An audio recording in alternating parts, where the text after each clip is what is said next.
Okay, so you've got a really niggly piriformis, that's that lovely little muscle deep in the glutes, possibly on just one side, possibly because you're running a lot or doing some kind of repetitive movement that's aggravating it. If you're female, we're more predisposed to piriformis syndrome, sadly, but perhaps whatever the reason, maybe you don't even know the reason why you have this niggly piriformis sore muscle, which can then start to affect your hamstring, or perhaps you start to feel it in your lower back. It can start to radiate in other areas, and it could be that also that sciatic nerve is really aggravated. So again, it's just a really sore spot. So what we're going to do now is some self-massage using a roller and also a trigger point ball, so a little kind of sequence you can do. Then we're going to do some stretches and then a little strength sequence too, which is great. You could do this every day. Every day is part of your recovery, and then you can build on it. Okay, so the first thing I'm going to do is actually with a foam roller. It's a bit like tenderizing meat. Okay, so you're going to sit the glute on the foam roller. So I've got my right ankle sitting on top of my left knee, and you can either have the hand here or you can come right down to the elbow. All right, and we're on a slight angle, so you can just roll up and down. Don't go too fast. In breath, out breath, in breath, out breath, and you can kind of play around with the angle until you start to really feel that little sore spot. And it might be all over. You might start to feel sore places where you didn't even know you had. But just gently, don't hammer it out, okay? Take this as a really relaxer, relax the muscles. If you feel yourself tensing up because of soreness, try and just hold in that spot, breathe into it, and then roll. So really only maybe 10 to 15 times back and forth, not 40, not 50.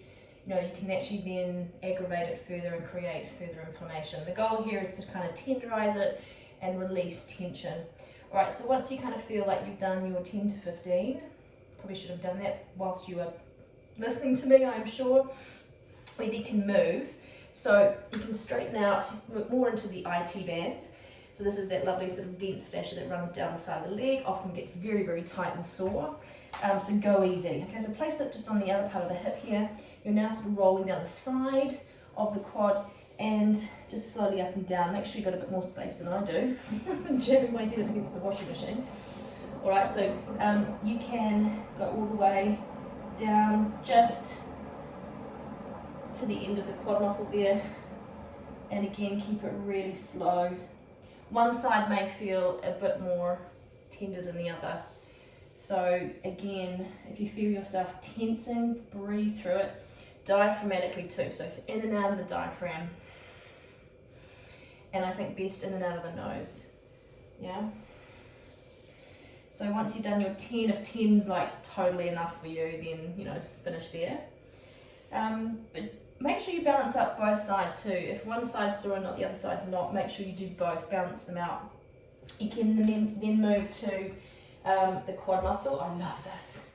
It's a goodie. Okay, so you can have your other foot up like this, just gives you a bit more room to roll and move here. Actually placed it up a bit higher. And then literally, you can use your core here, but again, try and keep it super relaxed, putting most of the weight into your elbows, keeping this nice and slow, relax into it. Again, you're going to be doing about 10, or if you feel that you could do a little bit more, if the quad's not really that sore, good. But again, take it slow, don't skip it, yeah? So I'm just going to do a couple more here. Last one. And then we're going to flip it over and do the hamstring. So again, if you've got some niggly piriformis, the chances are you've got some pretty tight or sore hamstrings as well, okay? So you've got two options here. You can just do one on its own. So if it's really sore, you don't want to put much pressure on it. Up and down the hamstring, again, slow it down a little bit too fast. If you want to add a bit more pressure, place the other leg on top, and it just gives you a bit more weight into it. And again, try and relax into this as much as possible rather than tensing up the body. Breathe. Good. So just 10 rolls with the breath, up and down. Of course, if you can go to 15 rolls, that's fine. You just go with what feels best for you. And then we're going to move down to the calves. So one more here. And it's kind of the same position really. So place the roller just in the mid calf here. You can do one on its own. So if you've got particularly really tight calves, which all of a sudden you're like, oh, I didn't know I had pain there. Sometimes just a single calf on it by itself is enough. But if you want a little bit more, add a foot on top and go slow.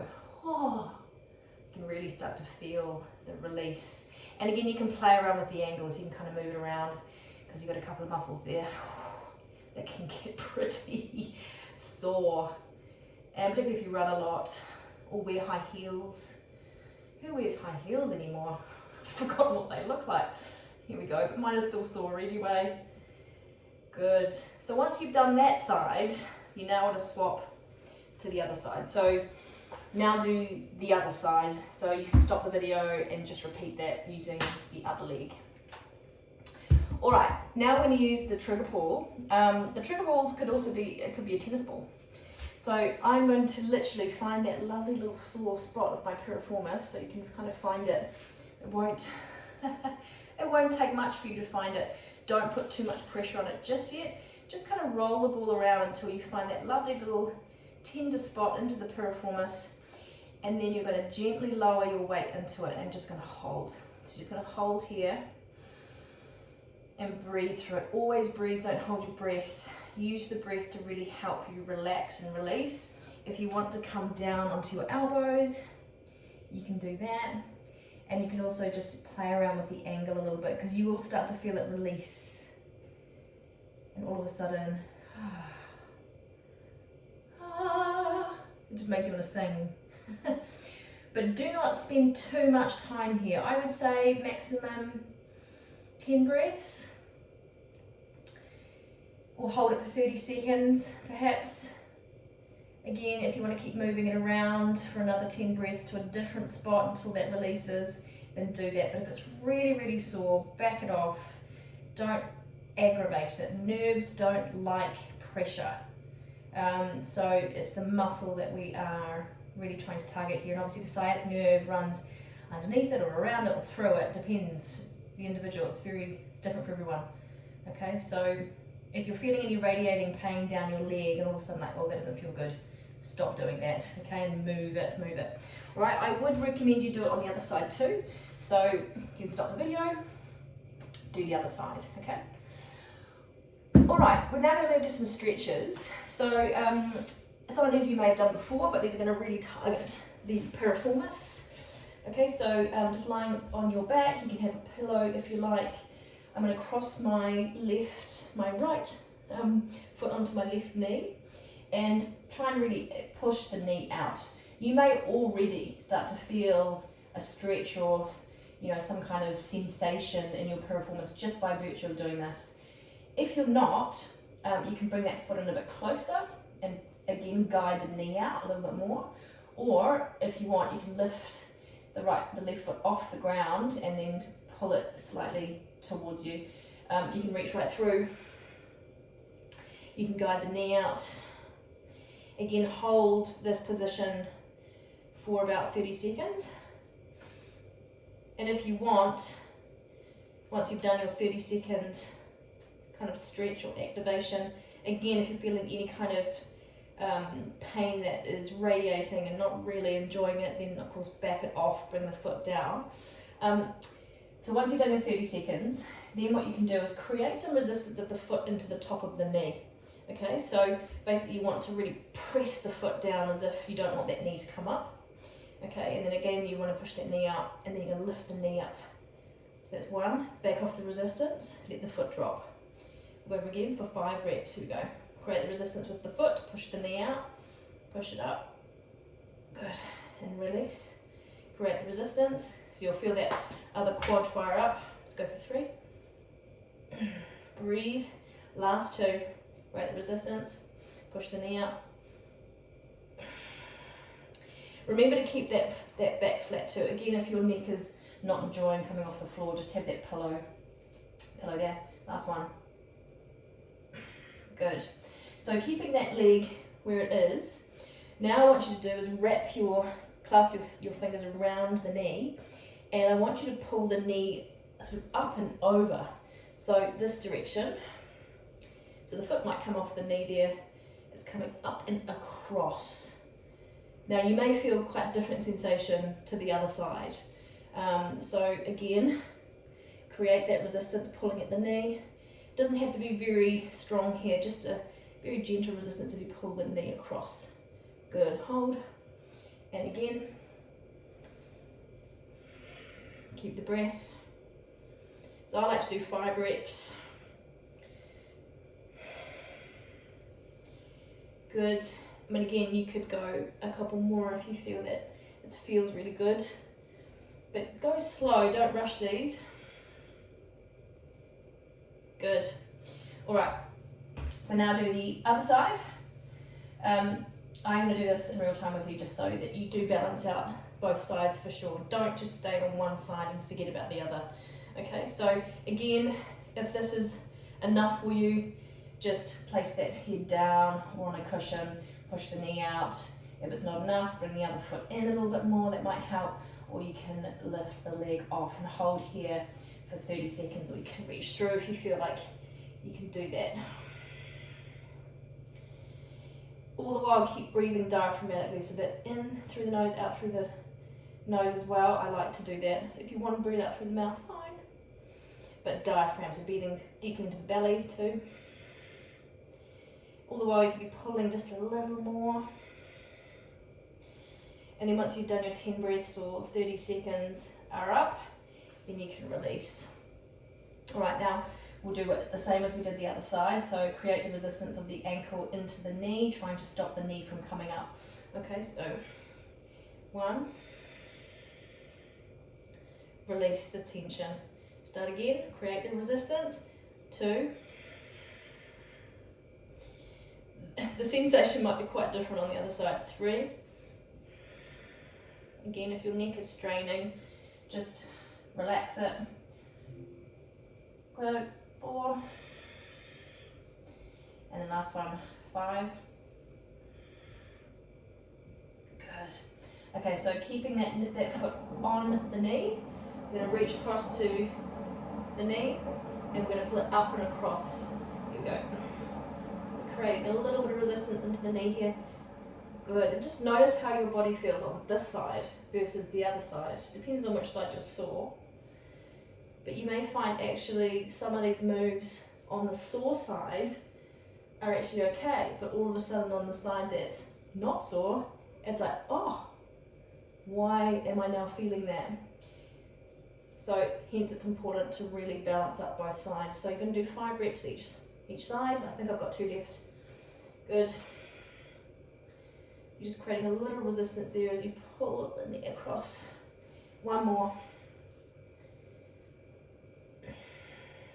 Good. Okay, so just gently roll over to your side. Come up to sitting position, and we're going to go into a 90-90. So your knee is directly out in front of your hip here, your foot 90 degree out, and then your other one is the same. So you want to be having both, you be sitting tall, sitting evenly, not sort of leaning to one side. Now, you won't have to do much to feel this, okay? So we want to be feeling a stretch through the piriformis and the glutes here. So if you've got your foot tucked all the way behind you, just make sure it is 90-90, just adjust where you need to, okay? Right, so we're going to be leaning over this front knee and breathe. So keeping the chest proud, sitting tall, and we're just going to lean forward ever so slightly. So if this is not your sore side, you'll find that you will probably come down quite low, just depends on your flexibility. Back it off, come up. So 5 reps. So there's no resistance I'm creating here other than I'm anchoring my feet into the ground. Good. Again, if you're feeling any radiating pain, make sure you back it off or don't come down as low. You can, of course, just hold the stretch if you find that doing these repetitions doesn't feel good. Again, go with what feels good for you. I'm going to do 1 more here. Keeping that back nice and flat, yeah? Last one. And then we're going to swap sides. Oh, it's a goodie. It's a goodie, that one. Turn it around. Okay, so create the 90-90. Good, anchor through the feet. So this is my sore side.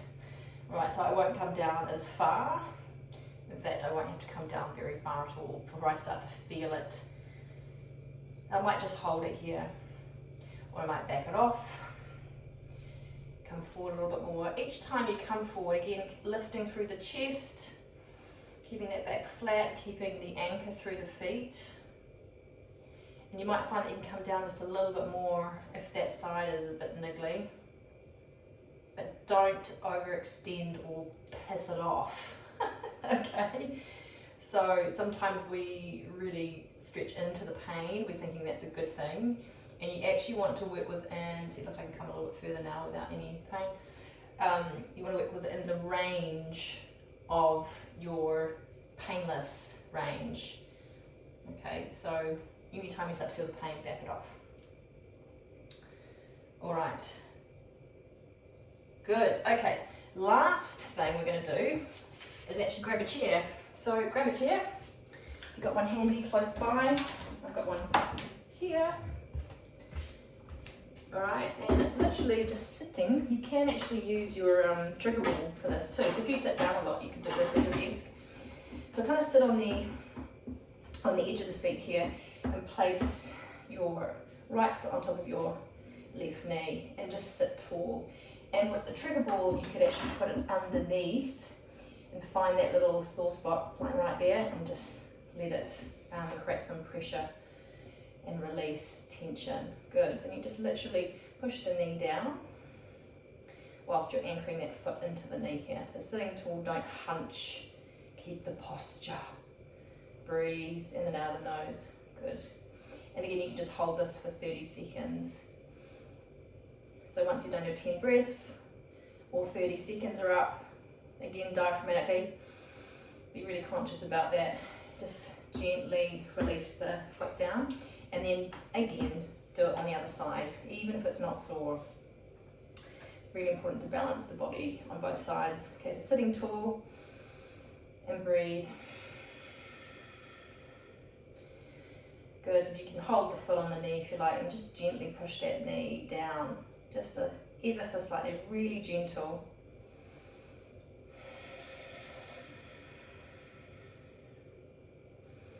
Good, don't rush through these movements and try and relax. If your shoulders are all covered up by your ears, just relax, sit tall. Okay, and then back it off. Now you could do that another couple of reps, so 3 times each side if you want to, but if that's enough for you, then just stop there. Okay. So now let's go into some activations. Okay, so working the glutes, piriformis can also require some strength work, you know, helping to support the muscles. I mean, essentially your glutes, your core, your pelvic floor is your suspension, right? So if one thing's off, it's going to offset the other. So we want to try and create some balance. I love clams. Clams, if you've got a resistance band, if you feel ready for that, you might not be yet, then you could add a band, just have it above the knees. These are short ones. Otherwise you can do them without, okay? So stack the knees, elbows under your shoulder, and we're gonna do 10 reps times 3. I'm just gonna run through one set. You can stop the video and do 3 sets. But you've got 3 modifications. First one, jam your thumb sort of in the top of your glutes here. You wanna make sure that it's activating the medius here, okay? So as you open that knee right up, your feet stay glued together. Okay, so we're gonna do 10, here we go. 1, 2, 3, can you feel the glutes fire up, good. 4, 5, 6, 7, open it right up, 8, 9, last one, 10, good. Now a modification, if you find it way too easy, but perhaps you're already pretty strong, is you can actually come off with your hip as well, okay? So just adding a little bit more there. Okay, so you're gonna, of course, balance out the other side. So let's just spin it around. Again, jam the thumb. So you can sort of wrap the fingers around that bony bit of your hip and then jam your thumb in behind and hold it pressed down. And you'll feel it activate as you do your clam. So that's 1, 2, 3, 4, 5, 6. Of course you can use the band. 7, 8, 9, 10. A band does make a big difference, all right? You can come up to these. A third modification is you can actually bring the whole top leg off, yeah? But we're not going to do that today. All right, so if you want to do another set each side, stop the video now and then you can do another 2 sets of 10. Okay, another one, with or without the band. So with your hands under your shoulders, your knees hip widths apart, just under the hips here. We'll bring up the right leg, flex the foot. Notice I'm keeping my core nice and strong, my ribs are depressed, okay? So I'm not all of a sudden dipping the back, okay? Keep that foundation strong, protract the shoulders so there's a little bit of rounding through the back. And we're just going to literally lead with the heel and pulse here for 10, keeping the hips square. 4, 5, 6, 7, 8, 9, 10. Bring the knee down, we're going to swap sides. Make sure that that foundation again is nice and strong. Here we go. 1, 2, 3, 4, 5, 6, 7, 8, 9, 10. Again, you can stop the video and do another 2 sets of 10. If you want to go to 15, go for it. Okay, and then what we're going to do is straighten out one of the legs. So again, keeping that foundation, hands under the shoulders, protract through the shoulders, there's a little bit of rounding here, strong core. And we're literally going to kick the foot up and over for 10. So that's 2, 3, flex the foot, 4, 5, really squeeze into the glute, 6, 7, notice I'm not kicking the leg up too high, 8, 9, 10. Good. Sometimes you feel a little bit of radiation or funny sensations down the leg with the piriformis, particularly if it's really pressing on the sciatic nerve. Here we go, other side. 1, 2, 3, 4, 5, 6, 7, 8, 9, 10. Good. Again, do 3 sets of 10. Another 2 sets of 10, I should say. And then we're going to do some standard bridges. But bridges need to be done right for it to actually work. Okay, so bridges are on your back. Again, we want to ensure that we're firing up the glutes here. Okay, sometimes we can be a little bit hamstring heavy, so you might want to play around with where the placement of your feet. Okay, so again, keeping that tailbone tucked under, none of this rib flaring. Okay, so again, you could keep your bands on just to help with that resistance, and you can also butterfly at the top. Okay, so touch the bottom down, up to your full bridge, butterfly the knees down. So that's 1, 2, 3, keep the breath, 4, 5, 6, 7, 8, good, 9, and 10. Good, amazing. All right, so stop the video, do another 2 sets, and your glutes should be well and truly turned on, and the piriformis should be better supported. Do that for as long as you can do it until you start to really feel a change there. So less pain, more movement, more range of movement, and just generally feeling really good. Once you've done that for about a week to 2 weeks, you can then start to build on it. But that's your first go at it. All right. Hopefully that was helpful. Good luck.